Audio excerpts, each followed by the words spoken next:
Hello students, I am Sukanya Mohuri, lecturer electrical.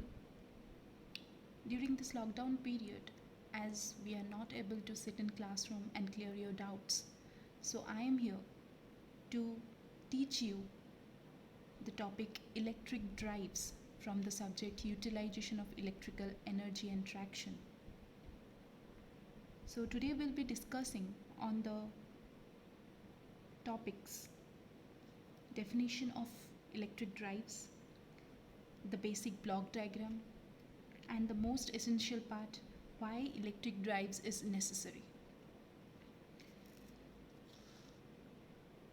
I hope you have known that why electrical energy is being used for different application.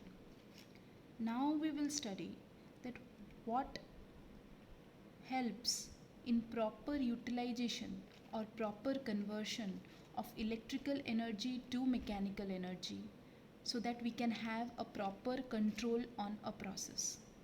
So let's start with a definition of electric drives.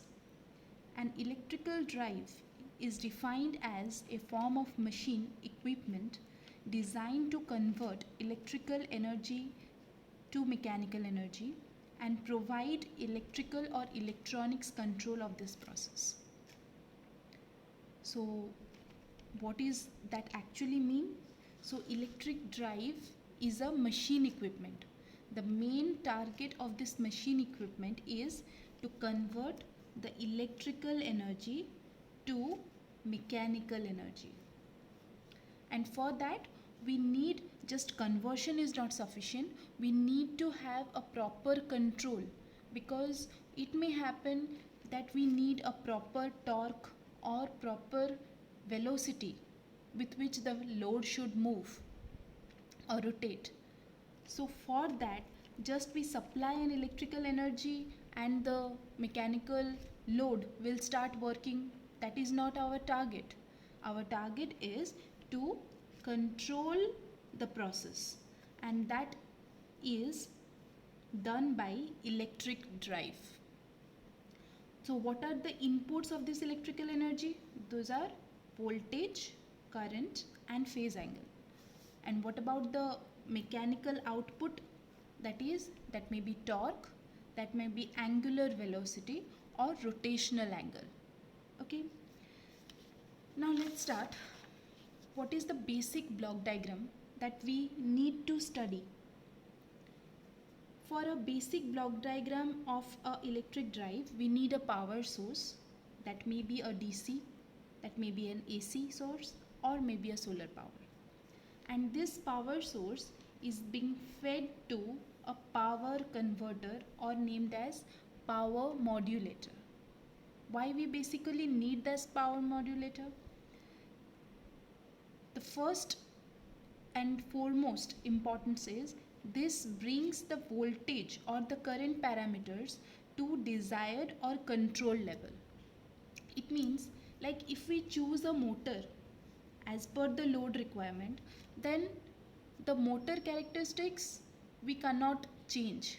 Those we don't have any control. We take a induction motor, we have a proper rating that it has a proper current rating, voltage rating and all. So what we need is that in order to run that motor,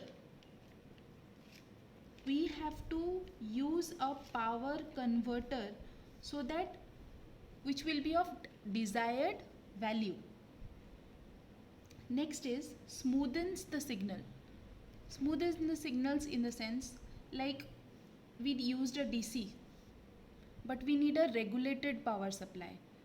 We need a pure DC. For example, I am just giving you a simple example, like we are using a mobile phone to charge. So what we are doing, you are in the domestic supply, you get a AC supply. So what through a charger you are stepping down it to a 5 volt, and then you are utilizing to charge the mobile. So what that circuit is called, that inside that charger we have a power converter or a power modulator. So as per the demand of the load, the energy which has been supplied is been converted or smoothens the signal, or you can say it brings it to desired level, or you, and on the other hand it also helps in converting the signal. For example, like AC to DC, that is called as rectifier circuit. I hope you have all studied that in power electronics. Fine, moving on to the next block, that is the power modulator needs a motor or a driving mechanism. Obviously it needs, because our main target is conversion of electrical energy to mechanical energy. So in order to have a conversion from electrical to energy, you need a motor setup. And after that, the motor is been coupled with the load. So in industries, we have, for proper application or for desired application, the motor is been coupled with the load, and this load is been obviously suggested by the customer. The load is been suggested, or the proper specification of the load is been suggested by the customer. So we have to drive that load by converting the electrical characteristics to the mechanical characteristics. So our main aim that we have to concentrate is, we need to have a control of electrical energy and control of the process. We don't just need to convert it, a conversion of energy. We have to have a controlled operation. So in order to have a controlled operation, as you know, you have studied in control system, that you need a closed loop system for a controlled mechanism. So the modified version of the block diagram of electric drives is, the power source is been connected to a power modulator, and you know the function of the modulator. Then this modulator output is fed to the motor, and the motor output is fed to the load. But what is the change? That is, you need to have a controller from the motor output and fed to the power modulator. Okay, so you must be thinking, what is the need of the controller? Okay, let's take a simple example. Let your load needs to be run at 1000 rpm. Okay, it may happen, and according to the load requirement, you choose a motor. Let it be a DC motor.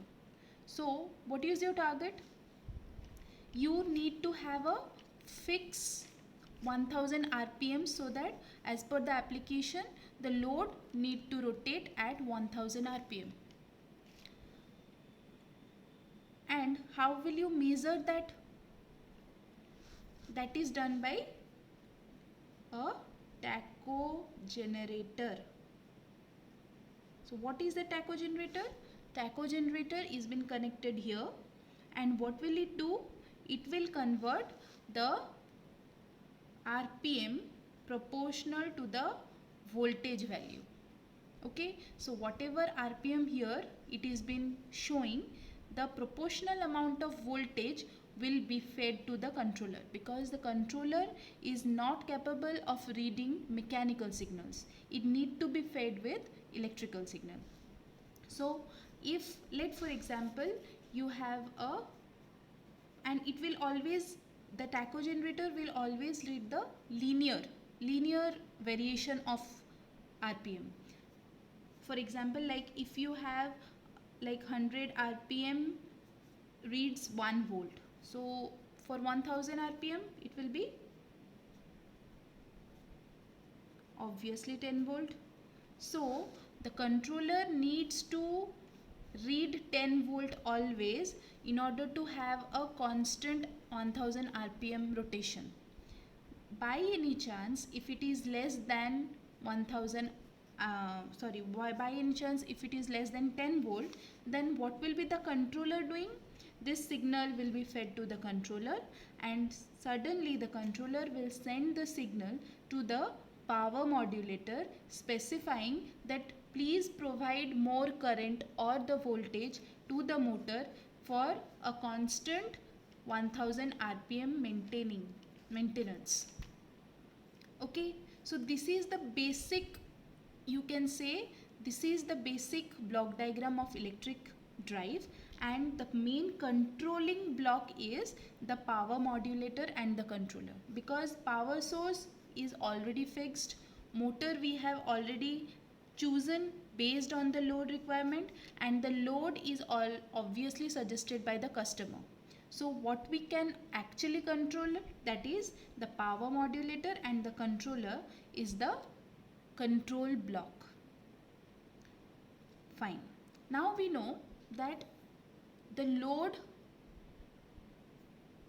is a mechanical load, so definitely it will have what, as we studied, a torque and angular velocity and a rotational angle. So as being a control system, so we need to have a input and output relation. You all have studied that in order to have a proper control system or closed loop control system, we need to have a input and output relation. So whatever the motor is being fed, that is voltage or current, with respect to this, what is the torque or the speed relation. So if there is a change in, like for example, if you find that the for a speed, what is the torque we need, or for a torque, what are the voltage and the current parameters you have to control. So here we have to find the load characteristic, that is torque versus speed relation. You have to concentrate on torque versus speed relation, that whatever voltage it is taking, the motor is taking, with respect to that, how we can control on torque and speed. So let's study about the torque versus speed characteristics.